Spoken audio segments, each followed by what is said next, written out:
Romans is a very important letter. I think all of you are aware that Romans is considered by many people to be the most important book, not only letter, but the most important book in the Bible. Why is that? Because it kind of brings the Old Testament and New Testament together. Paul was aware of how important his book would be, probably not as aware of the implications of the impact it would have on the lives of so many people, especially leaders in the faith. But Paul knew this was an important letter. Why is that? Because Paul grew up, as you remember, in Tarsus, which was a Greek city, probably the most intellectual, the place of highest education, one of the biggest libraries in the world, one of the most cultural places. It was a Greek Mecca, only second to Athens. So he grew up in this Greek paradise where he was immersed in their culture. He knew the Greek background. And yet he was part of a Jewish family. His parents were Jewish, and he grew up in Jewish tradition. He actually had a degree in Jewish history. Evidence shows that he had what we would call today a PhD in Jewish law. Paul knew the Jewish people. He knew the Greek people. And then, as you know, Alexander the Great came through, and the people that followed him, and they took over. And eventually it became a Roman providence. And whenever Tarsus became Roman, you do remember what happened, is that they used their Roman system, which was a system of class levels. And those who were people in power, and those were people who were wealthy, were being able to give Roman citizenship. And so Paul, being one of the intellectuals, he got Roman citizenship, where those who were in lower ranks did not. They were just ordinary people. So he knew about the Roman way. So here Paul is a guy who understands the Greek culture, understands Romans, understands the Jewish culture. And then he met Jesus on the road to Damascus, had this personal experience. And so he comes right now, he comes with this full background of these different cultures. Well, he's not a neophyte in this. He's already been on 3 church start journeys. We call them missionary journeys, but it's probably confusing. Really, it's a church start journeys. He went to these different parts of what we call Europe now, and he tried to start churches so that those churches would then multiply the gospel message in their part of the world. He longed to go to Rome. Why? Well, because at that time, obviously, the Roman Empire had access to the whole world. And so Paul knew that having the gospel have a church start there in Rome was critical. Well, before he actually even got there, a few Christians got together there in Rome, and other Christians who had been converted in various places around the world who had moved to Rome because of business. They joined this little group, and we know there were at least 35 at this initial start, because Paul mentions these 35 people at the end of the letter to the Romans. And in these 35, we see there are about 75% of them were citizens there of Rome, but there were also about 25% of those people were from all over the world. So they had all these different backgrounds, different cultures. And another interesting thing, when Paul was in Corinth, he wrote this letter to the Romans, expecting to go to them pretty soon. And he says, I will be coming soon to you. And so Paul writes this letter basically to get them ready, to say you're starting a church. And as you start this church, you're going to face some really difficult problems, because there you are immersed in the Roman way, and you're bringing them a new way. And so I'm going to prepare you by telling you what are some of the basic beliefs, because, you know, religion in those days was like religion in our day. The longer the religion hangs around, the more layers it gets. So it's so complicated, the average person can't figure out what in the world they should believe. So Paul says, okay, I'm going to tell you what are the basic beliefs of our faith. And then the second section of Romans in the letter, he says, I'm going to tell you how to put that into practice. What are the main things you're going to be challenged with? What are the main things, according to him, that you're going to be challenged with? So Romans is this fantastic letter that gives us our basic beliefs, and it also gives us the basic challenges that we ought to face, which will prepare us to answer any questions or face any issues.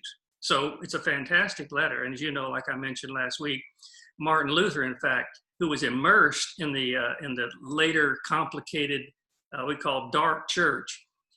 Martin Luther was reading the letter to the Romans again whenever he had this experience that caused him to start the Protestant Reformation. Even Charles Wesley was reading Luther's letters on the Romans, whenever he had this experience, this transformation that caused him to start the revivals and start the whole Methodist movement.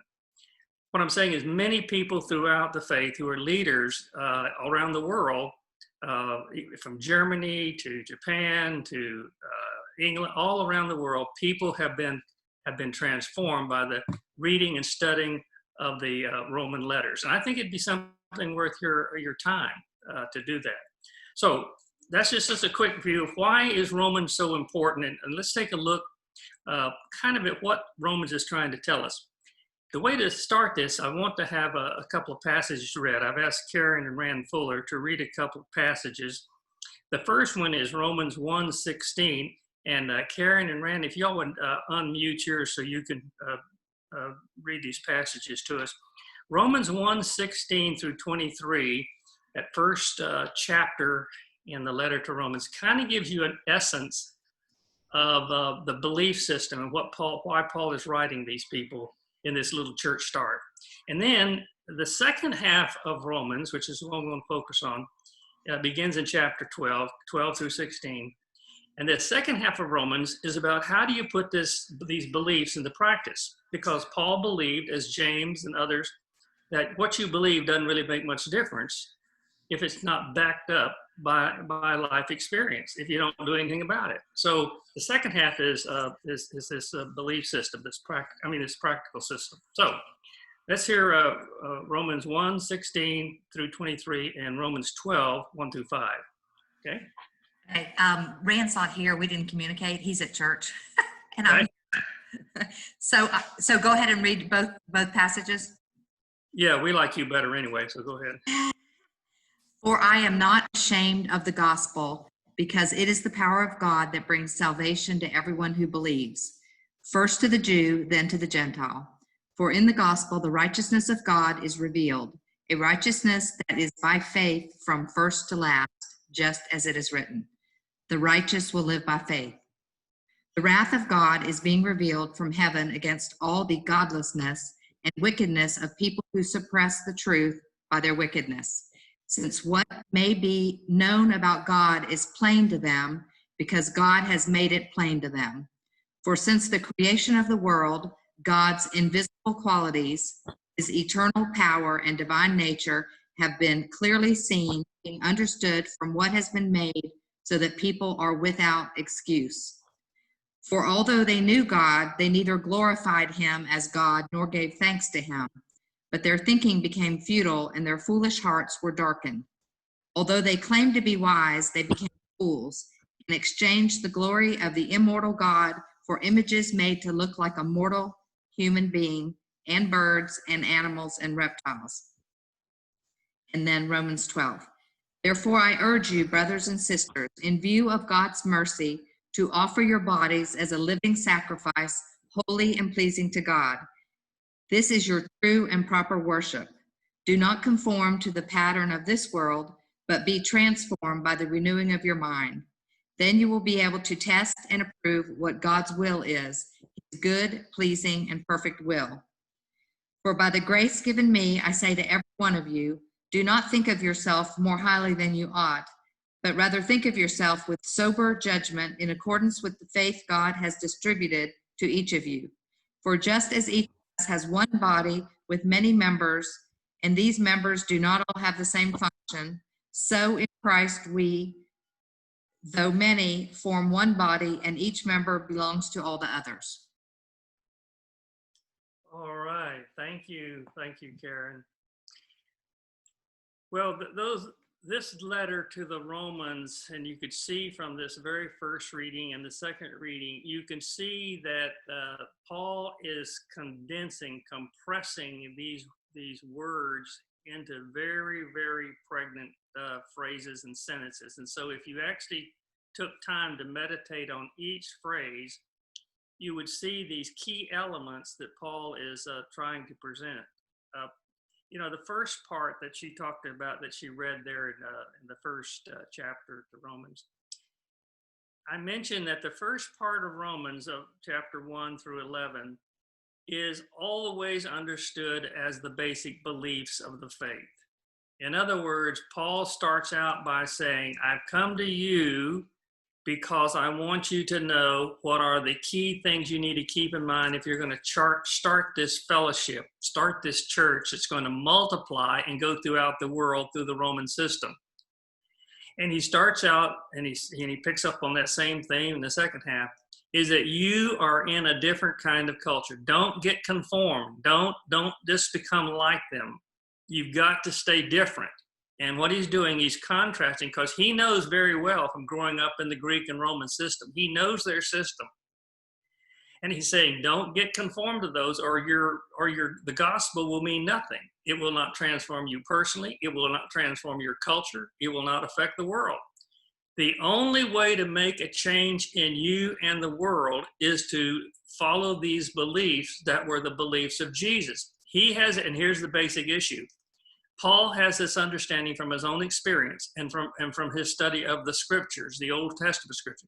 He has this understanding that no matter how much knowledge you have, no matter how much power you have, no matter what you have, it is not going to make a transformative difference until you actually have a personal relationship with the living God. And he says he found that through his relationship with Jesus. In other words, we're never going to figure it out. We're never going to fix the way things are, except through beginning in ourselves a relationship with Jesus and then moving out and sharing it beyond that. So this first section, he talks about the difference. He compares the difference. And we just took those few verses. But if you look at chapters 1 through 11, here's basic. I'm going to tell you what I said last week, and I'm going to just tell you in a couple of minutes.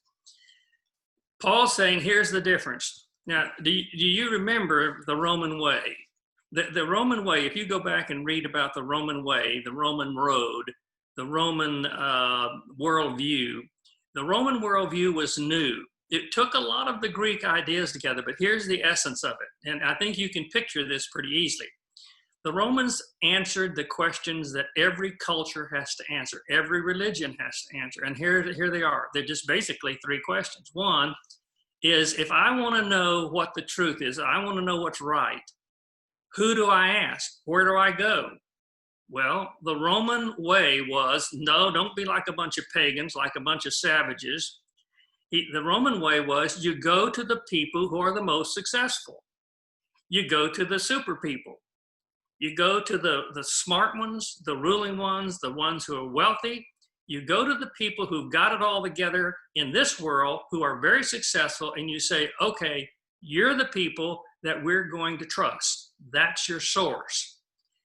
The Romans believed in what we call the natural process, and that is that nature sort of gets rid of the weak, pushes them off the side, and the strong and the good and the smart rise to the top.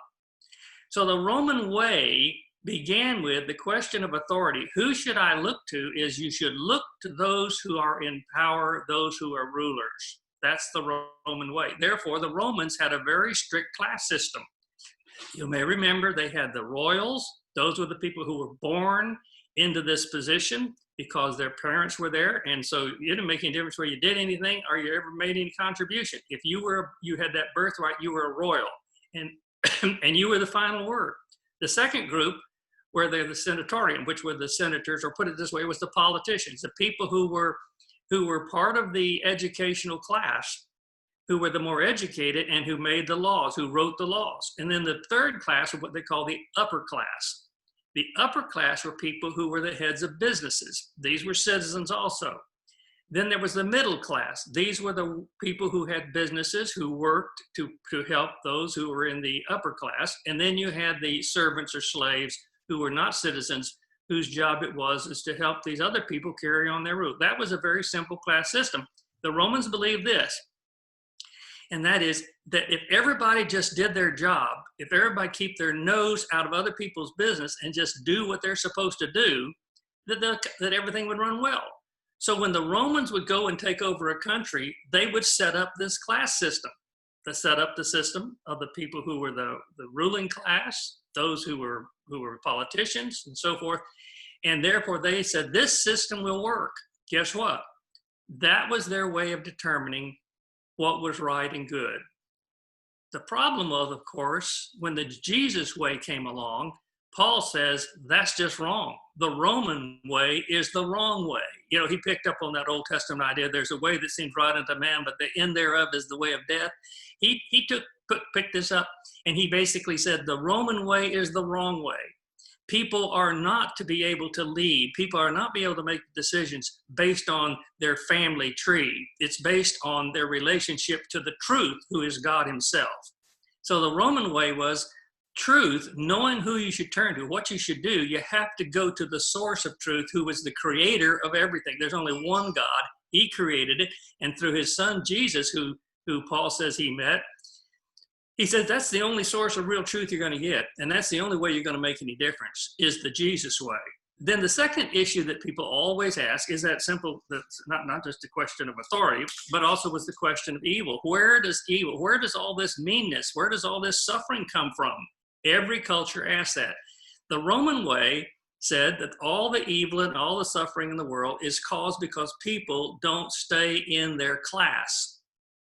People don't do what they're supposed to do. If everybody did what they were supposed to do, then everything would run smoothly. We have evil, we have suffering, we have riots, we have people who are mean, people who do mean things. Why? Because they're not doing what they're supposed to do. Here's the key. Romans were very big on faithfulness.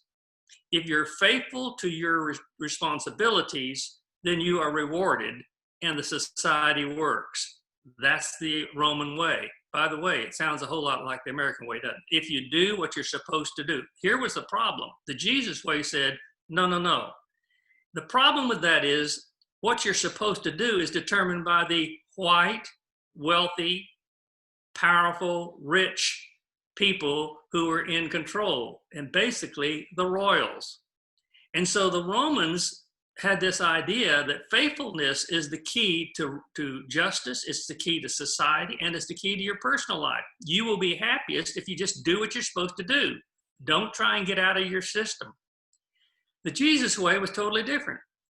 The Jesus way, he lists even here, he says, whether you are going to be a servant, whether you're going to be a ruler, whether you're going to have all these other gifts, whatever it is, you do what God leads you to do.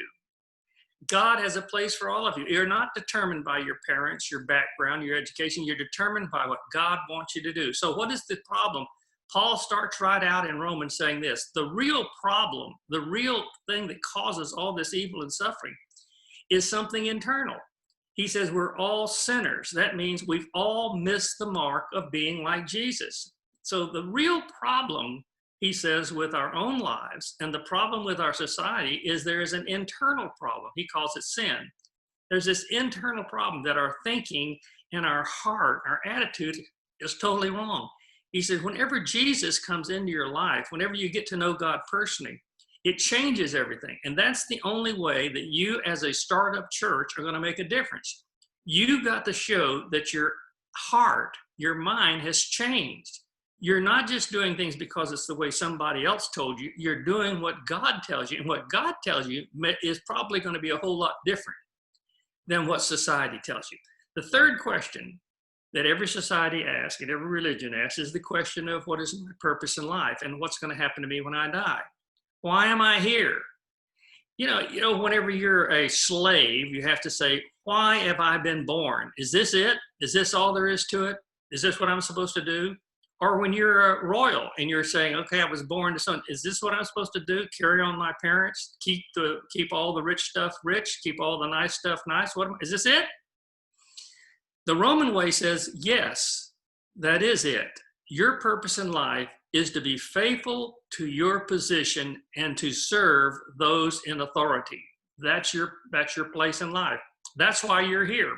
And by the way, if you want to be rewarded in the afterlife, you will be rewarded according to how you're faithful to the job that you've been given by those who put you here. So wherever you are in life, don't try and get out of it.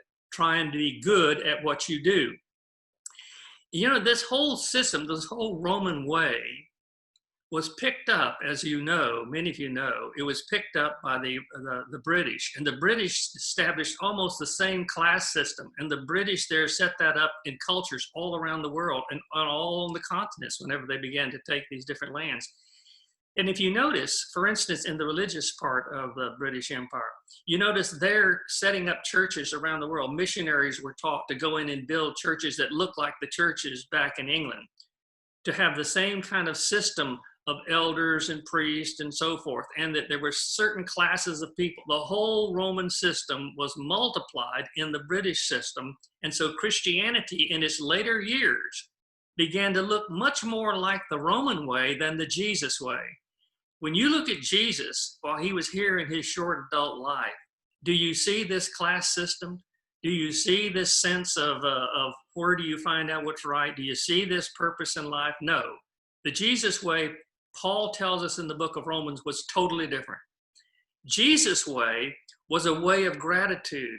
It was a way of humility. It was a way of service. And he says that that is the way that will transform you, that will transform Rome and transform the world. So that's what Paul is basically saying in this whole first part of his letter.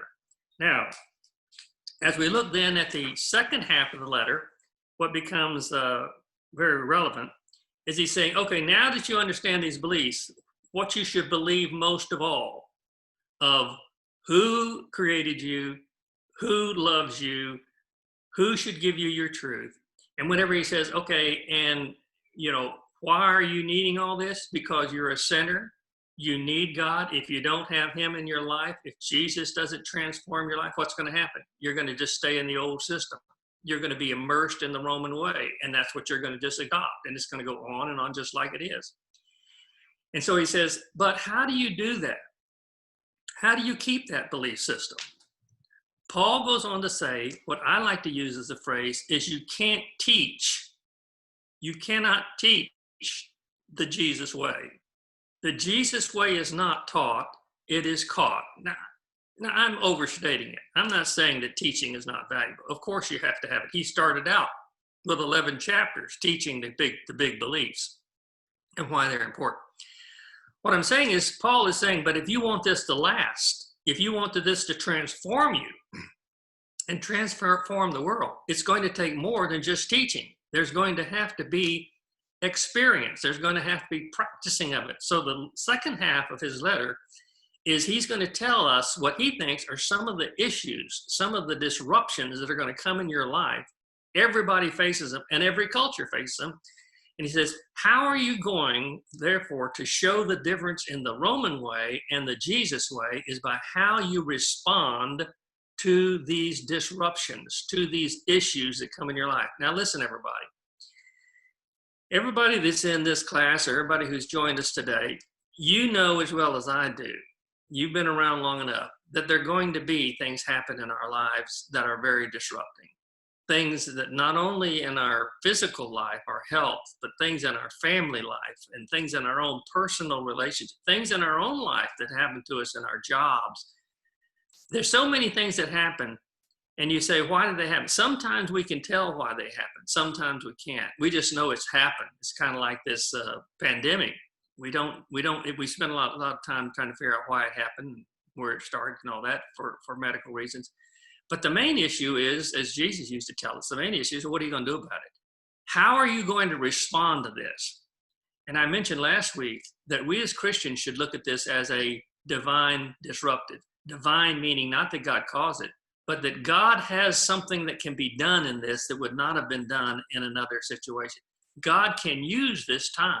And so he says, how are you going to respond to these things? So what he does, he lists in these chapters, chapter 12, 13, 14, 15, 16, he lists some of the kind of things that they're going to face being immersed in the Roman way. Let me just pause for a minute and say, think for a second and ask yourself, what are some ways that the Roman way is much like the American way? I'm not trying to say that it's totally like it, but in some ways, let's face it, the Roman way, the American way, the American worldview, the American view of people and so forth, the American way oftentimes has more similarities to the Roman way than it does to the Jesus way.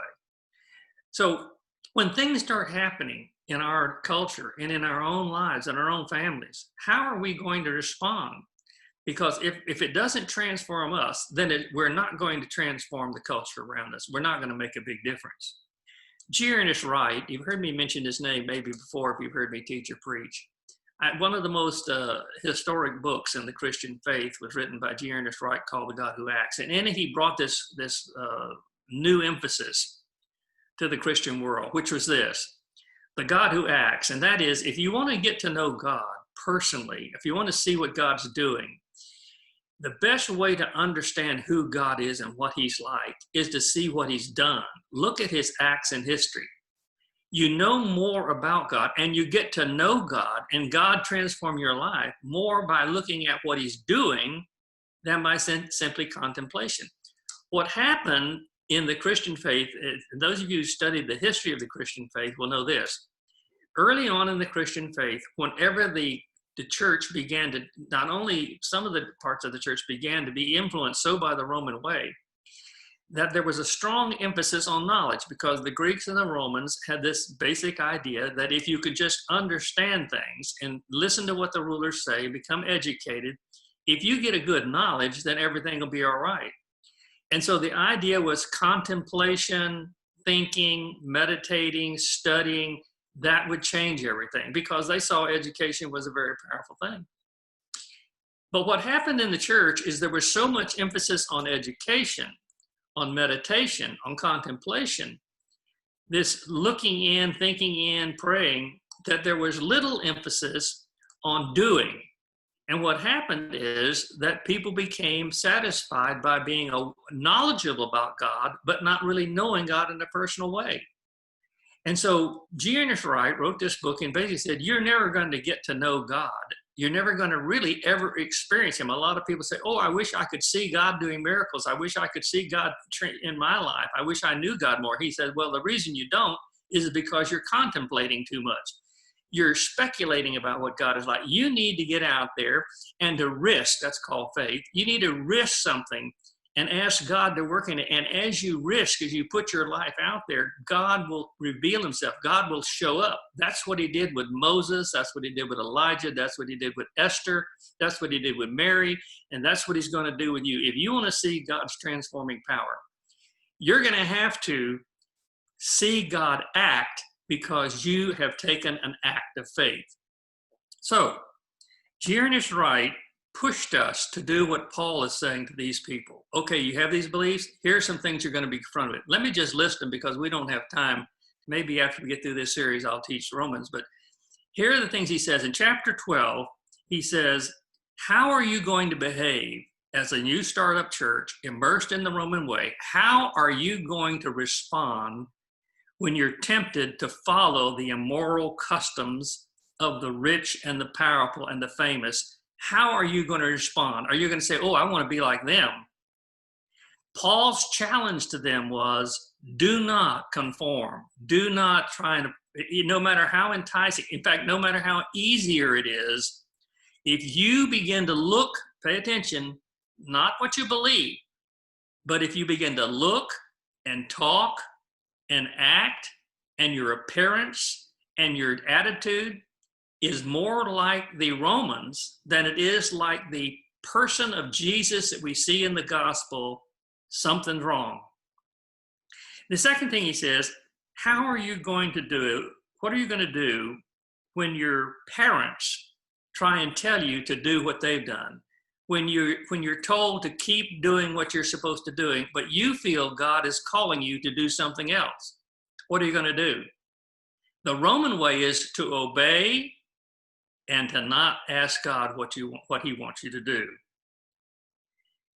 He's basically saying, you all have gifts. God has given you gifts. He's given you skills. Are you going to use those skills to carry on the tradition, to carry on the possessions of the family? Or are you going to use those gifts to advance the kingdom of God? That's the challenge. You see, and here's his point.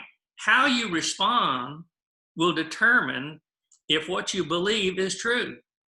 And it's also going to be how people who are not followers of Christ are going to respond when they see how you respond to these key issues. The next one he says in chapter 12 is, if you're blessed with success, How are you going to respond to that?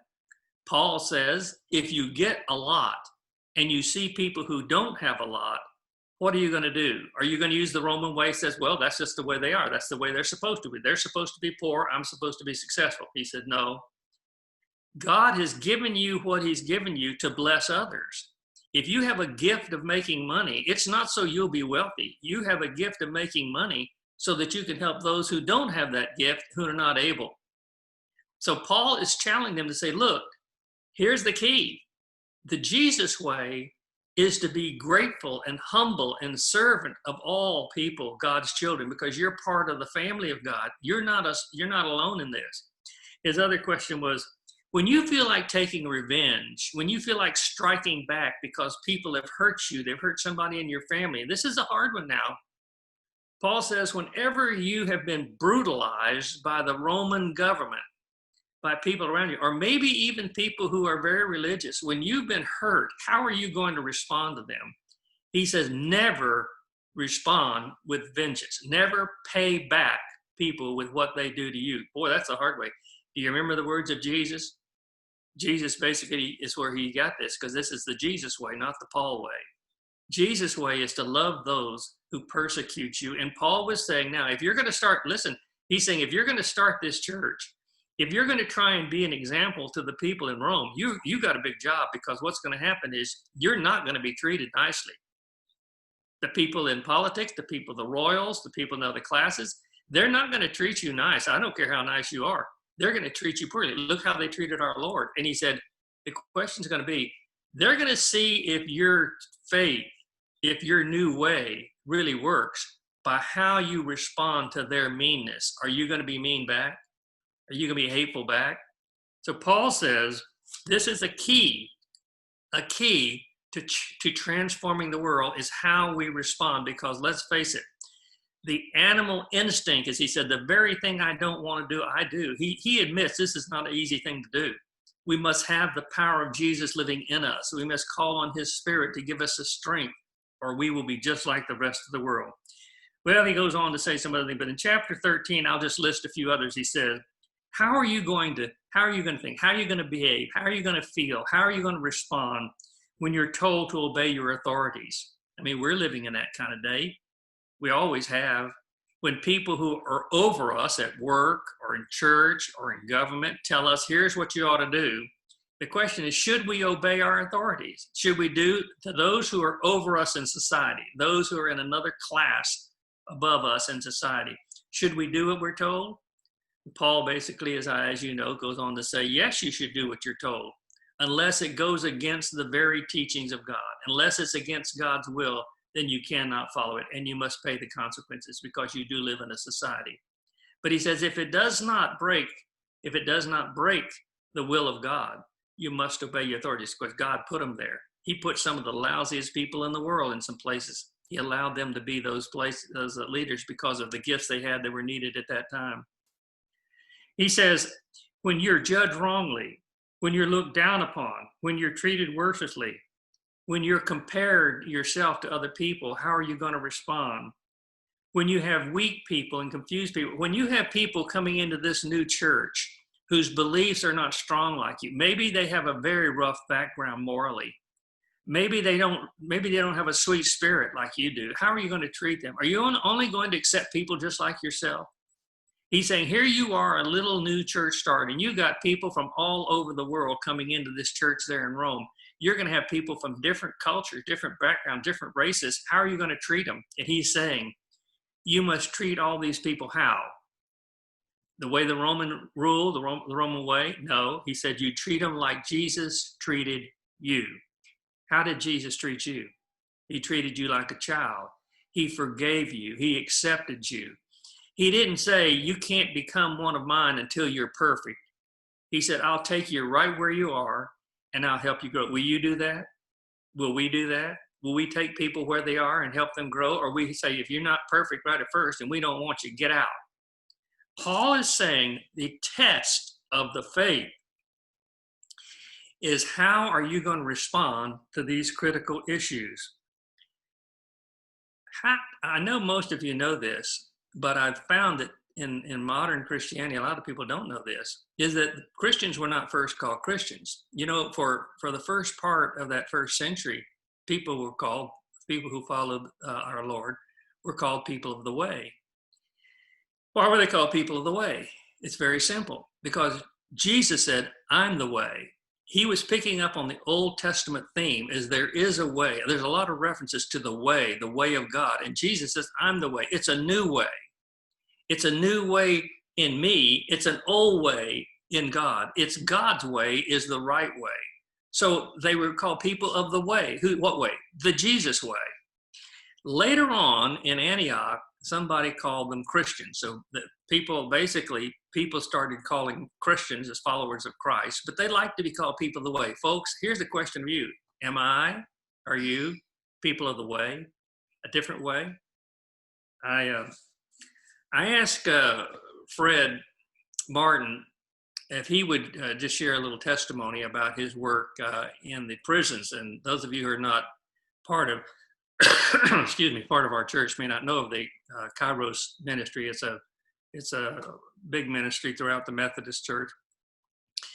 But it's a ministry to the prisoners. But what happens is when people go into this Kairos ministry, like Fred, something happens to them that's not just them taking the message to people in prison, but something happens to the person who carries it. It's more than just beliefs. It becomes transforming. And so, Fred, I don't know exactly what you're going to do. I figured whatever you do would be right. Would you share a little bit about the transforming power of going out and sharing the gospel in prisons? I think he's got to unmute. Hit that unmute button.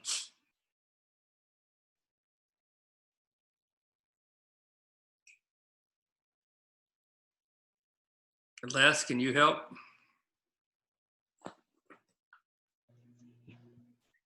Let me see if I can unmute Fred. That's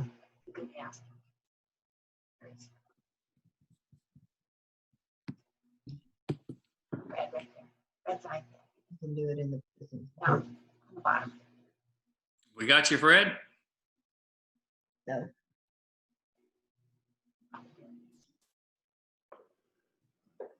Can you hear me now?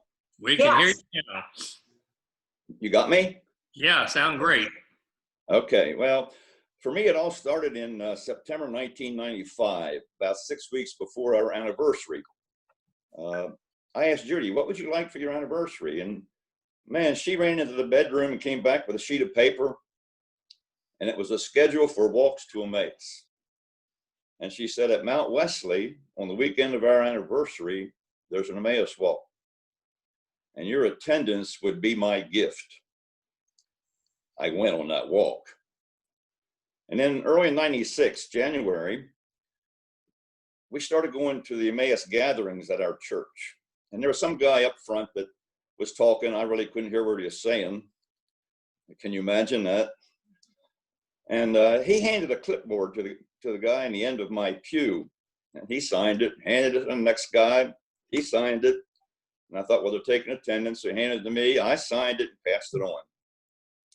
At the end of the meeting, that guy that was up front came to me and said, thank you so much for signing up to be on the July Kairos walk. Well, with great trepidation, Judy and I started attending the preparation meetings for that walk. Now, I had always considered myself a believer, but it wasn't until I started being a part of that team that I began to feel what it really was like to serve and be the hands and feet of Christ. I mean, these people were unbelievable. Their joy was immeasurable. And work, man, the weekend of that walk, the ladies just worked their buns off preparing meals. And the men sat there very patiently with the inmates, practicing Kairos' theme of listen, listen, love, love, and talking about Jesus' forgiveness. Now, for me, that first Kairos walk was like trying to eat one potato chip. I became hooked. And Judy and I served on Kairos for 22 years until my hearing just got too bad. You know, everybody knows that when they start getting me talk about Kairos, I could just sort of talk forever for what it's done for me and how it's changed my beliefs and how it's made me a more personal relationship with Jesus.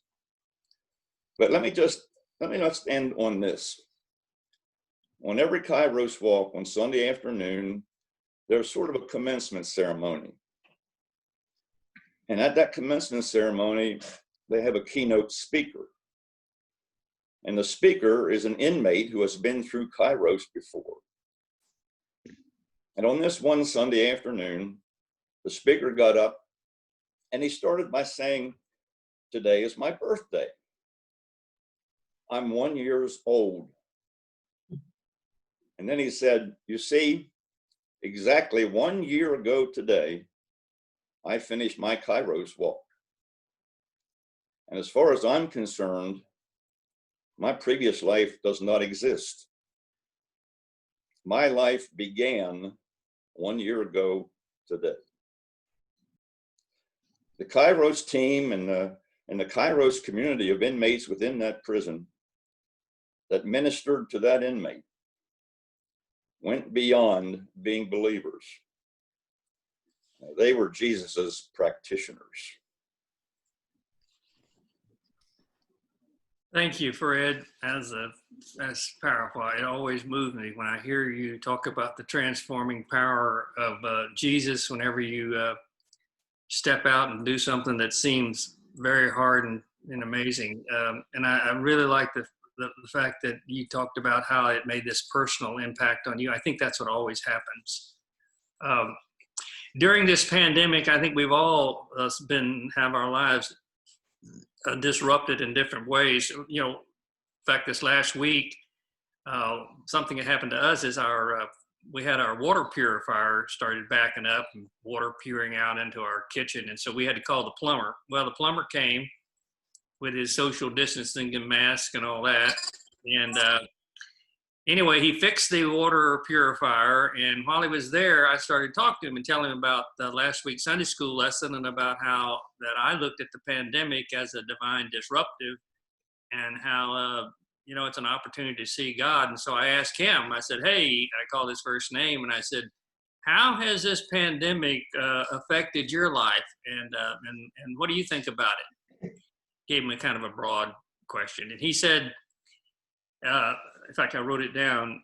He said, "Well, Bill," he said, "it's brought out the worst and the best among us," as he was talking about all the things that were going on. And he said, the last thing he said I thought was very important, "And it's really tested my faith in the Lord." We went on to talk about it, and what I heard in his voice was, this thing, he'd had some other things going on that we prayed about while he was here in his life and his family, and about how some things that had disrupted their family caused some grief and caused some pain. But, the more we talked about it, the more I realized what he said, that those kind of things always test what we're really made of.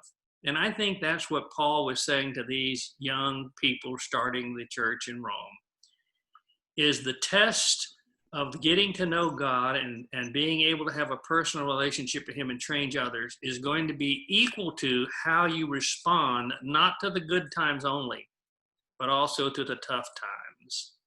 It is these times that God lets us get to know him. I want to ask one question, and maybe somebody out there in these last few moments could respond. Do we have the mute cut off for everybody so everybody can talk if they want to? Les? The question I want to ask is this: why is it that we see God more personally when we step out into some risky situation, when we respond to something that's really tough in our life, when we seek to do the Jesus way? Why is it? How is it that we see God more than when we don't? Does anybody want to maybe just share something that very briefly, because we need to give people turns? Who want to be first? Anybody? No, I think they're going to have to go down and unmute themselves. Well, I'm looking for the unmute all. Okay. This is your chance.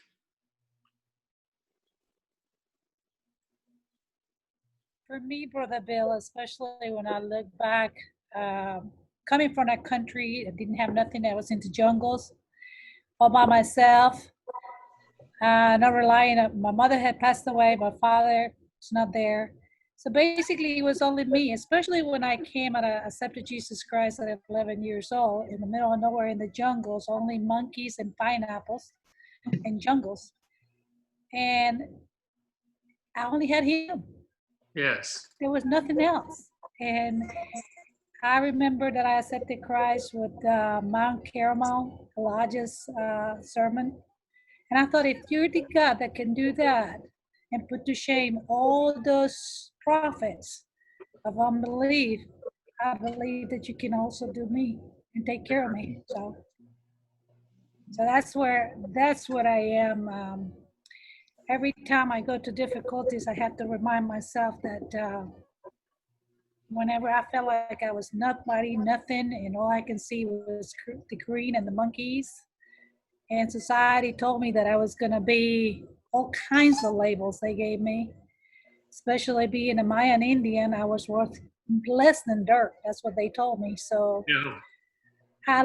I look back and I think, he took delight in me, and I will trust him, and I can see his power. So that's what I could say. Thank you, Norby. What a true statement. It sounds exactly like something right out of the time of Paul. Anybody else? I think it has to do with control. We're in control of our life, just about everything, and then all of a sudden we come up with something that we can't control, and then we go seek God. Yeah. I think you're right, Fred. Thank you. Anybody else have a final word? Our time's about gone. Well, I want to thank you all for being here today. Next week, we'll go to the next letter, and we'll continue in our journey through the Bible. And thank you all for being here, for taking the time. See you next time. Thank you. Thank you, Bill. Thank you, Bill. Bye. Bye-bye. Thank you, Bill. Bye. Thank you so much.